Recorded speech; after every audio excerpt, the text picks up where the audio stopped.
میں ہاتھ جوڑ کے مولوی صاحب سے ایک سوال کرتا ہوں یار، فتویٰ نہ لگانا، گولی نہ چلانا، گستاخی کا ٹائٹل نہ دینا، بس مجھے جواب دے دینا۔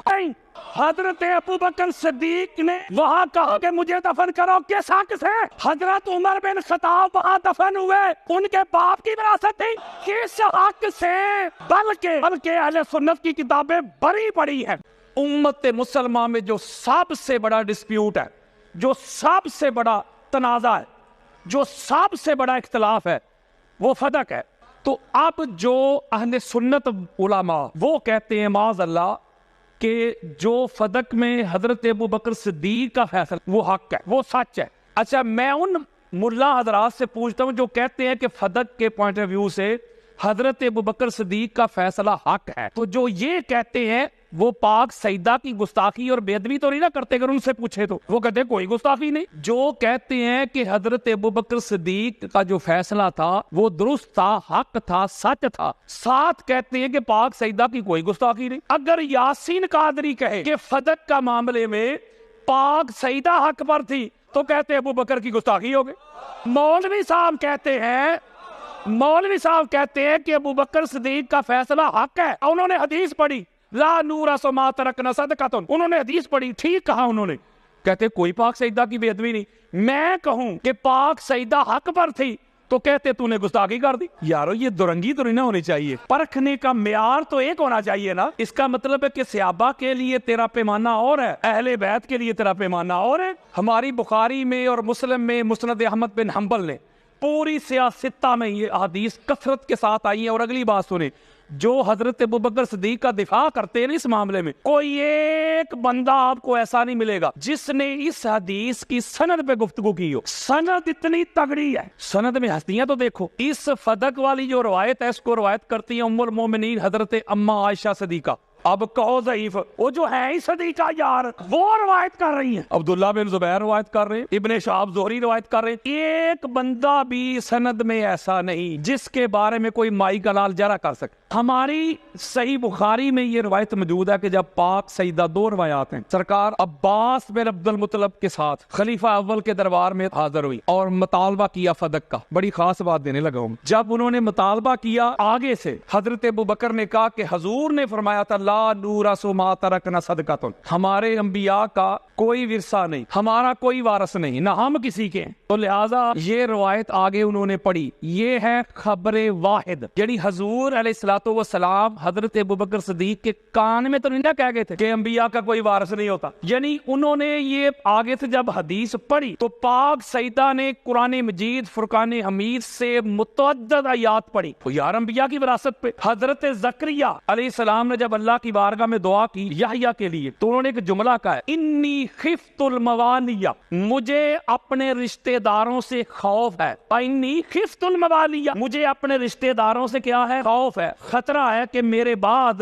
یہ میرے جو مال ہے، جو جائیداد ہے، اس کو یہ ہڑپ کر لیں گے۔ صحب لی من لدنک ولیہ، تو اس لیے مجھے اپنی بارگاہ سے ولی عطا کر۔ درمیان میں ایک اور جملہ ہے وکانت امراتی عاقرا، میری جو زوجہ ہے وہ ذرا ضعیفہ ہو چکی ہے، لیکن اس کے باوجود بھی مجھے اپنے رشتہ داروں سے ڈر ہے، خوف ہے، خطرہ ہے، تو مجھے ولی دے۔ کس لیے ولی دے اے اللہ کے نبی؟ کس لیے؟ یارثنی و یارث من آل یعقوب، اس لیے دے مولا تاکہ وہ میرا بھی وارث بنے اور آل یعقوب کا بھی وارث بنے۔ آپ امام قسطلانی کو پڑھ کے دیکھ لیں، امام ذہبی کو پڑھ کے دیکھ لیں، اور ابن حجر مکی کو پڑھ کے دیکھ لیں، یعنی کٹر سے کٹر بندہ امام ذہبی، ناسبیت کا بہت بڑی شخصیت، ہر ایک نے لکھا ہے کہ جو روایت قرآن سے ٹکرائے اس روایت کو قبول نہیں کیا جائے گا۔ امام اعظم ابو حنیفہ کا فتویٰ ہے، امام شافعی کا یہ فتویٰ ہے، امام احمد بن حنبل کا یہی فتویٰ ہے، امام مالک کا یہی فتویٰ ہے۔ اب میں سیدھی سی بات آپ سے پوچھتا ہوں، حضرت ابوبکر صدیق نے جو خبر واحد پڑھی تھی کہ حضور نے فرمایا کہ انبیاء کا وارث کوئی نہیں ہوتا، نہ یہ ہم بنتے ہیں نہ کوئی ہمارا بنتا ہے، یہ ہے خبر واحد، یہ قرآن سے ٹکراتی ہے کہ نہیں؟ اگر قرآن سے ٹکراتی ہے اور خبر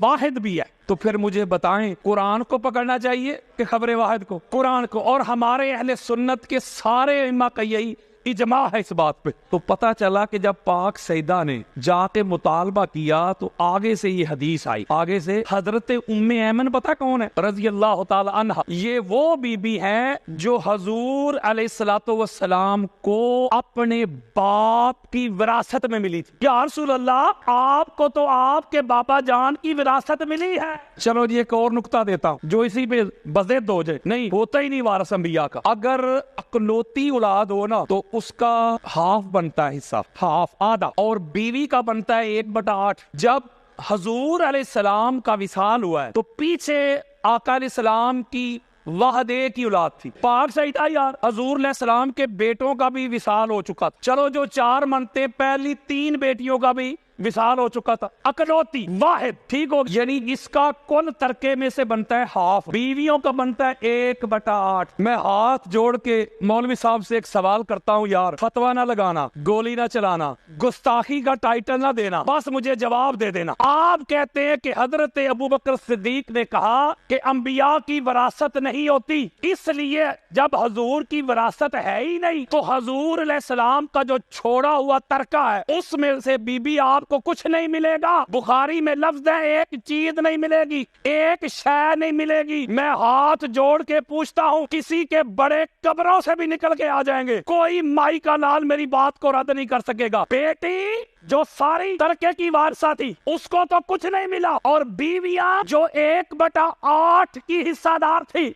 میں پوچھتا ہوں مولوی سے، کوئی ضعیف روایت بھی لے کے آ، میں وہ بھی قبول کروں گا کہ حضرت ابوبکر صدیق نے کہا کہ بیٹا عائشہ، انبیاء کی وراثت نہیں ہوتی۔ جب تک حضور ظاہراً حیات تھے آپ کو اجازت تھی کہ رسول اللہ کے گھر میں رہے، اب چونکہ رسول اللہ کا ہو گیا وصال تو وراثت ان کی ہے ہی نہیں، وارث کسی نے بننا ہی نہیں، تو رسول کا گھر چھوڑے اور میرے گھر میں آئے۔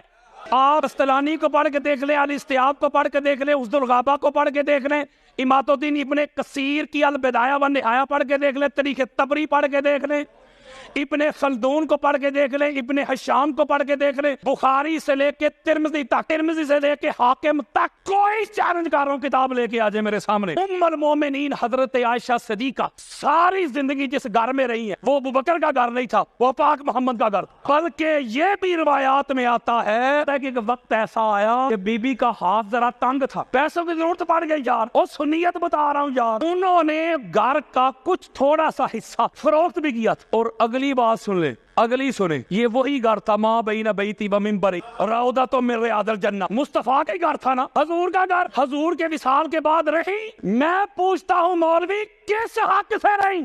حضرت ابوبکر صدیق نے وہاں کہا کہ مجھے دفن کرو، کس حق سے؟ حضرت عمر بن خطاب وہاں دفن ہوئے، ان کے باپ کی وراثت تھی، کس حق سے؟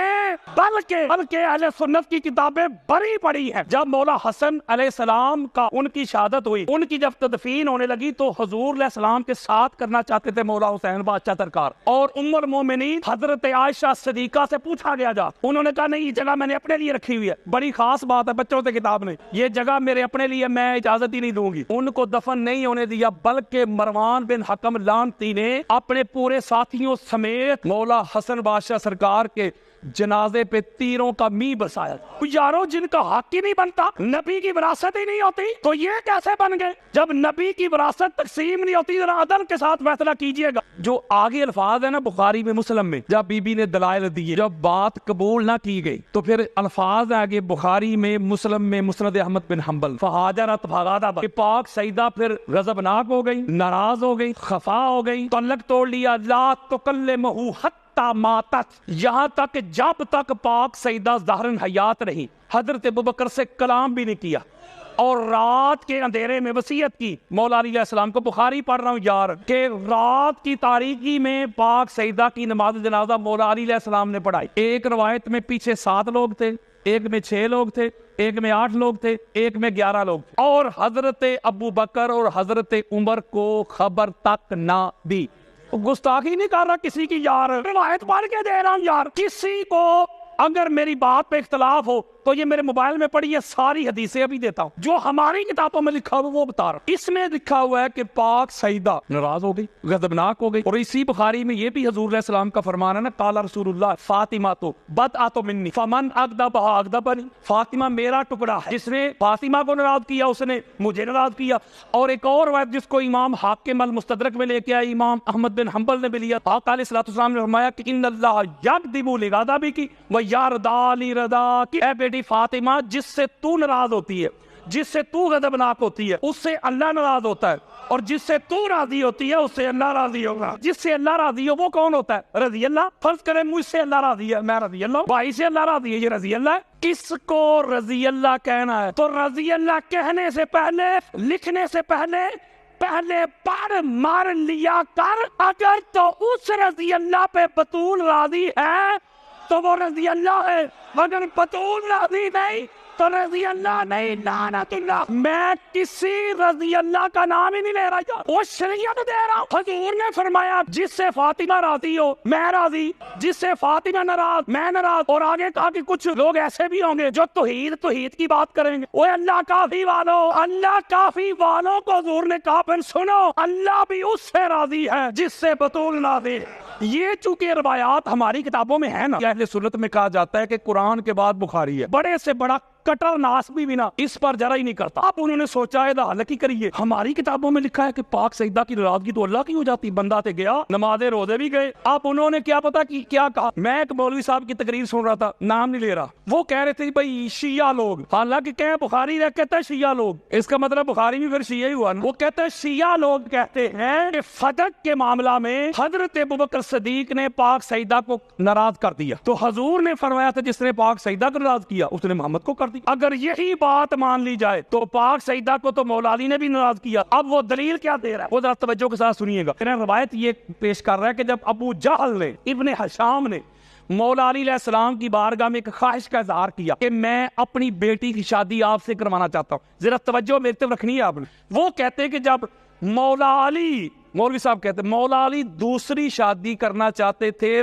پاک سیدہ کی ظاہراً موجودگی میں, تو پاک سیدہ خفا ہو گئی, ناراض ہو گئی مولا علی علیہ السلام پہ, اپنے بابا جان کے گھر چلی گئی. اور حضور علیہ السلام نے بڑا ایک جلالی خطبہ دی کہ رسول اللہ کی بیٹی اور دشمن رسول کی بیٹی ایک جگہ پہ اکٹھی جمع نہیں ہو سکتی. لہذا وہ کہتے ہیں کہ مولا علی علیہ السلام نے بھی تو پاک سیدہ کو ناراض کیا. توجہ کے ساتھ یہ نقطہ سمجھے, جواب دینے لگا. قرآن کا فیصلہ ہے, کیا ایمان والا کرو شادیاں 2-2 3-3 4-4 اگر تم افورڈ کر سکتے ہو. یہ شریعت ہے کہ نہیں؟ قرآن کہتا ہے کہ کرو. فرض کریں مولا علی علیہ السلام نے خواہش کا اظہار نہیں کیا, اس طرف سے آیا تھا. مولا علی علیہ السلام اگر پاک سیدہ کے ہوتے ہوئے دوسرا نکاح کرتے تو کہ اللہ کے دین سے انحراف تھا, یعنی جائز تھا نا. مولا علی علیہ السلام نے پاک سیدہ خفا نہ ہو, ناراض نہ ہو, ان کی طبیعت پہ کوئی بوجھ نہ آئے, تو لہذا جائز کام ہے. اللہ اور اللہ کے رسول نے مجھے اجازت دی ہوئی ہے, جائز ہے. لیکن پاک سیدہ ناراض نہ ہو, جائز کام بھی چھوڑا کہ نہیں. شریعت ہے, اللہ اللہ کے رسول نے اجازت دی ہے, شریعت مصطفیٰ ہے, لیکن پاک سیدہ ناراض نہ ہو, کہیں ان کی طبیعت پہ بوجھ نہ آئے. حضور علیہ السلام نے جو جملہ کہا, جو جملہ انہوں نے گڑھا ہوا ہے کہ حضور نے فرمایا تھا کہ محمد مصطفیٰ کی بیٹی اور دشمن رسول کی بیٹی ایک گھر میں جمع نہیں ہو سکتی. میں ایک سوال پوچھتا ہوں اسی ملا سے, بتا ابو سفیان کی بیٹی محمد کے ساتھ گھر میں رہی ہے کہ نہیں؟ اور جب وہ حضور کے گھر آئی ہیں اس وقت انہوں نے کلمہ نہیں پڑھا, انہوں نے کلمہ پڑھا ہے آگ کے فتح مکہ پہ, وہ بھی طلقاء ہیں, وہ صحابی نہیں, یعنی جو ڈیزرو کرتا ہو سزا. لیکن حضور چونکہ رحمت للعالمین ہے, وہ اپنی رحمت کی وجہ سے کر دے معاف, آزاد. طلقاء طلیق کی جمع آزاد کیے ہوئے لوگ. اہل سنت کی کتاب میں بری پڑھی ہے کہ جب فتح مکہ ہوا حضور علیہ السلام کعبہ میں بتوں کو پاک کر رہے تھے, نکال رہے تھے بتوں کو, تو دل میں ابو سفیان سوچ رہا تھا کاش میرے پاس اور لشکر ہوتا, میں دوبارہ محمد سے لڑائی کرتا. دل میں سوچ رہا تھا. حضور قریب پہنچے, اہل سنت کی 200 کتابیں بھی دکھاتا ہوں. حضور نے ایسے اس کے سینے پہ ہاتھ مار کر اللہ پھر تجھے ذلیل کرتا. ایک جملہ کہتا ہوں کہ رسول اللہ کے گھر میں دشمن رسول کی بیٹی آئی ہے کہ نہیں, تو لہذا یہ بات بھی مولوی صاحب کے منہ پہ آئی. میں ایک جملہ کہتا ہوں, پاک سیدہ مولا علی سے ناراض تب ہوتی جب مولا علی علیہ السلام دوسری شادی کر لیتے. مولا علی علیہ السلام نے پاک سیدہ کی ناراضگی کو ملحوظ خاطر رکھتے ہوئے جائز کام بھی چھوڑ دیا, چلو مولوی جی ہم تیری مان لیتے ہیں بل فرض، حالانکہ قرآن کے خلاف ہے، چلو وقتی طور پہ میں تیری بات مان لیتا ہوں کہ بی بی کا حق نہیں بنتا تھا، یہ کام شریعت کے خلاف تھا، حضرت ابوبکر اگر کرتے تو حق نہیں بنتا تھا۔ حضرت علی وہ ہیں جو پاک سیدہ کی ناراضگی کی خاطر جائز کام بھی ترک کر دے۔ اگر حضرت ابوبکر کو اتنا خدشہ ہوتا کہ پاک سیدہ کی ناراضگی رسول اللہ کی ہے، اللہ کی ہے، میرا کچھ نہیں بچے گا، تو پھر بے شک وہ جائز بھی تھا۔ کہتے بی بی آپ آ گئی ہیں، ابوبکر خالی نہیں لٹا سکتا، لہذا یہ آپ کا چورن ادھر بکنے والا نہیں۔ وہ کہتے چلو ٹھیک ہے جی مان لیتے ہیں۔ حضرت ابوبکر صدیق نے فتق نہیں دیا، حضرت عمر نے بھی فتق نہیں دیا، حضرت عثمان نے بھی فتق نہیں دیا، تو جب حضرت علی خلیفہ بنے تو انہوں نے بھی تو نہیں نہ دیا۔ جو قانون پہلے 3 خلفاء پہ آپ لگاتے ہیں وہی مولا علی پہ لگے گا۔ اب اس کا جواب سنیں، مولا علی علیہ السلام کی جو ظاہراً خلافت ملی ہے 4تھے نمبر پہ، پہلے دن سے لے کے شہادت تک کوئی ایک دن ایسا نہیں گزرا مولا کی خلافت میں جس میں کوئی سکون کا سانس ملا ہو، سوکھ کا سانس ملا۔ بڑے لوگ ادھر بیعت کر کے گئے، بصرہ جا کے بیعت توڑ دی، ادھر ساتھ دینے کا وعدہ کر کے گئے، ادھر ایک لشکر تیار کر کے مولا کے سامنے آ، جنگ جمل ہوئی، صفین ہوئی، نہروان ہوئی، کبھی کوفہ پہ حملہ ہو رہا ہے، کبھی بصرہ پہ حملہ ہو رہا ہے، کبھی ادھر شور سے شروع ہو گئی ہیں، کہیں ادھر ہو رہے ہیں، کہیں شام میں نئی حکومت کا اعلان ہو رہا ہے۔